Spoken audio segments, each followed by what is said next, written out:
എല്ലാവർക്കും പുതിയൊരു വീഡിയോയിലേക്ക് സ്വാഗതം. ഇന്നത്തെ നമ്മുടെ റെസിപ്പി നല്ലൊരു അടിപൊളി ബട്ടർ കേക്കിൻ്റെ റെസിപ്പിയാണ്. ബേക്കറിയിൽ നിന്ന് വാങ്ങുന്നതിനേക്കാളും 10 മടങ്ങ് രുചിയിൽ കുറഞ്ഞ അളവിൽ ബട്ടർ ചേർത്തിട്ട് നമുക്ക് നല്ലൊരു ബട്ടർ കേക്ക് ഉണ്ടാക്കിയെടുക്കാം. നല്ല പഞ്ഞി പോലുള്ള നല്ലൊരു ബട്ടർ കേക്കിൻ്റെ റെസിപ്പിയാണ്. കടയിൽ പോയി കേക്കൊന്നും വാങ്ങി കഴിക്കേണ്ട ആവശ്യമില്ല. അതിനേക്കാളും രുചിയിൽ നമുക്ക് എളുപ്പത്തിൽ വീട്ടിൽ തന്നെ ഉണ്ടാക്കിയെടുക്കാം. ആദ്യം തന്നെ നമുക്ക് ഡ്രൈ ഇൻഗ്രീഡിയൻസ് ഒന്ന് അരിച്ച് മാറ്റി വെക്കാം. അതിന് വേണ്ടിയിട്ട് ഞാനിതാ ഇതുപോലെ ഒട്ടും വെള്ളത്തിൻ്റെ അംശമൊന്നും ഇല്ലാത്ത ഒരു ബൗൾ എടുത്തിട്ടുണ്ട്. അതിലേക്ക് ഒരു അരിപ്പ വെച്ച് കൊടുക്കുക. ഇനി ഇതിലേക്ക് 2 കപ്പ് 250 ml കപ്പിന് അളന്നിട്ട് 2 കപ്പ് മൈദയാണ് എടുത്തിന് അതിട്ട് കൊടുക്കുക. പിന്നെ 2 ടീസ്പൂൺ ബേക്കിംഗ് പൗഡറും കൂടെ ചേർത്തിട്ട് ഇത് നന്നായിട്ടൊന്ന് അരിച്ചെടുക്കാം. ഒന്നുകിൽ ഒരു 3 തവണ അരിച്ചെടുക്കുക, അല്ലെങ്കിൽ ഇതുപോലെ ഒരു തവണ അരിച്ചതിന് ശേഷം ഒരു വിസ്ക് വെച്ചിട്ടോ അല്ലെങ്കിൽ സ്പൂൺ വെച്ചിട്ടോ നന്നായിട്ട് മിക്സ് ആക്കി കൊടുക്കുക. ആ ബേക്കിംഗ് പൗഡറെല്ലാം പൊടിയിൽ എല്ലാ ഭാഗത്തും എത്തണം. അതിന് വേണ്ടിയിട്ടാണ് ഇതുപോലെ ചെയ്യുന്നത്. അപ്പോൾ ഇതാ നന്നായിട്ട് മിക്സ് ആക്കിയിട്ടുണ്ട്. ഇനി ഇതൊന്ന് മാറ്റി വെക്കാം. ഞാൻ ഇതുപോലെ ചെറിയൊരു പാൻ എടുത്തിട്ടുണ്ട്. അതിലേക്ക് 1 കപ്പ് പാലാണ് ഒഴിച്ച് കൊടുക്കുന്നത്. എന്നിട്ട് അതിലേക്ക് 100 ഗ്രാം അൺസാൾട്ടഡ് ബട്ടർ ഇട്ട് കൊടുക്കാം. ഇത് ചെറിയ തീയിൽ അടുപ്പത്തേക്ക് മാറ്റാം.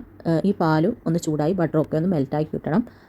അപ്പോൾ അതവിടുന്ന് റെഡിയാകുന്ന സമയം കൊണ്ട് ഞാനിതാ ഒരു ബൗളിലേക്ക് 4 കോഴിമുട്ട പൊട്ടിച്ചൊഴിച്ചിട്ടുണ്ട്. മുട്ട എടുക്കുന്ന സമയത്ത് റൂം ടെമ്പറേച്ചറിലുള്ള മുട്ട എടുക്കുക. ഇത് നന്നായിട്ടൊന്ന് ബീറ്റാക്കി നല്ല ക്രീം പരുവത്തിലാക്കി എടുക്കണം. അപ്പോൾ ഇതാ ഇതുപോലെ ബീറ്റാക്കാനായിട്ട് തുടങ്ങിയിട്ടുണ്ട്. ബീറ്റായി ഇതുപോലെ ചെറുതായിട്ട് പത വരുന്ന കാണുമ്പോൾ ഇതിലേക്ക് ഞാൻ 2 കപ്പ് പൊടിച്ച പഞ്ചസാരയാണ് എടുത്തിന്. അത് ഇതുപോലെ കുറച്ചായിട്ട് ഇട്ടിട്ട് നന്നായിട്ട് ബീറ്റ് ചെയ്ത് നല്ല ക്രീം പരുവത്തിൽ ആക്കിയെടുക്കാം. അങ്ങനെ ഇതാ പഞ്ചസാരയും കൂടെ ചേർത്തിട്ട് നന്നായിട്ട് ബീറ്റാക്കി ഇതുപോലെ നല്ല ക്രീം പരുവത്തിലാക്കി എടുത്തിട്ടുണ്ട്. ഇനി ഇതിലേക്ക് 1 ടീസ്പൂൺ വാനില എസൻസും 1/2 ടീസ്പൂൺ പൈനാപ്പിൾ എസൻസും കൂടെ ചേർത്ത് കൊടുക്കുന്നുണ്ട്. പൈനാപ്പിൾ എസൻസ് ഉണ്ടെങ്കിൽ ചേർത്ത് കൊടുക്കുക. നമ്മൾ ബേക്കറിയിൽ എല്ലാം കേക്ക് വാങ്ങി കഴിക്കുന്ന അതേ ടേസ്റ്റ് കിട്ടും. ഇത് രണ്ടും കൂടെ ചേരുമ്പോൾ എന്നിട്ട് ജസ്റ്റ് ഒന്ന് ബീറ്റാക്കി കൊടുക്കുക. അതിനുശേഷം ബീറ്റർ ഒന്ന് മാറ്റി വെക്കുക. ഇനി ഇതിലേക്ക് നമ്മൾ അരിച്ച് മാറ്റി വെച്ച ആ ഒരു ഡ്രൈ ഇൻഗ്രീഡിയൻസ് ഉണ്ടല്ലോ, അത് കുറച്ചായിട്ട് ചേർത്തിട്ട് പിന്നെ ഇതാ ചൂടാവാനായിട്ട് വെച്ച പാലും ബട്ടറും ഒക്കെ ഒന്ന് ചൂടായി കിട്ടിയിട്ടുണ്ട്. ആ ഒരു ചൂടോട് കൂടെ തന്നെയാണ് കേട്ടോ ഇതിലേക്ക് ഒഴിച്ച് കൊടുക്കേണ്ടത്. അപ്പോൾ ഇതാ ആദ്യം കുറച്ചായിട്ട് ഡ്രൈ ഇൻഗ്രീഡിയൻസ് ചേർത്തിട്ട് ഇതുപോലെ ഒന്ന് മിക്സ് ആക്കി കൊടുക്കുക. അതിനുശേഷം നമ്മൾ ചൂടാക്കിയെടുത്ത ബട്ടറും പാലും ഒക്കെ ചൂടാക്കിയെടുത്തത് ഇതുപോലെ ഇടവിട്ട് ഒഴിച്ച് കൊടുത്തിട്ട് പൊടിയും ആ ഒരു ബട്ടറിൻ്റെ മിക്സും കൂടെ തീരുന്നത് വരെ ചെയ്തെടുക്കുക. അപ്പോൾ ഇതാ ഡ്രൈ ഇൻഗ്രീഡിയൻസും പാലിൻ്റെ മിക്സും എല്ലാം ചേർത്തിട്ട് നന്നായിട്ട് മിക്സ് ആക്കി എടുത്തിട്ടുണ്ട്. അങ്ങനെ നമ്മുടെ ബാറ്റർ ഇവിടെ റെഡി ആയിട്ടുണ്ട്.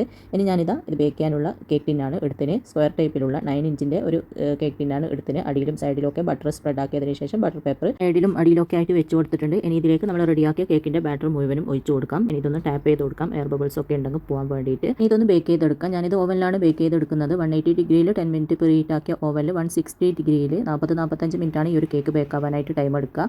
ഓരോ ഓവനിലും ചിലപ്പോൾ ചെറിയൊരു വ്യത്യാസമൊക്കെ ഉണ്ടാവും. അത് നിങ്ങൾ നോക്കിയിട്ട് ചെയ്താൽ മതി. നിങ്ങൾക്കിപ്പോൾ ഓവൻ ഇല്ലാന്നുണ്ടെങ്കിൽ പാത്രത്തിൽ ബേക്ക് ചെയ്തെടുത്താലും മതി. അങ്ങനെ കേക്ക് ബേക്കായതിനു ശേഷം ഞാൻ ഓവനിൽ നിന്ന് പുറത്തേക്ക് എടുത്ത് വെച്ചിട്ടുണ്ടായിരുന്നു. ഇപ്പോൾ നല്ലതുപോലെ ചൂടെല്ലാം പോയിട്ടുണ്ട്.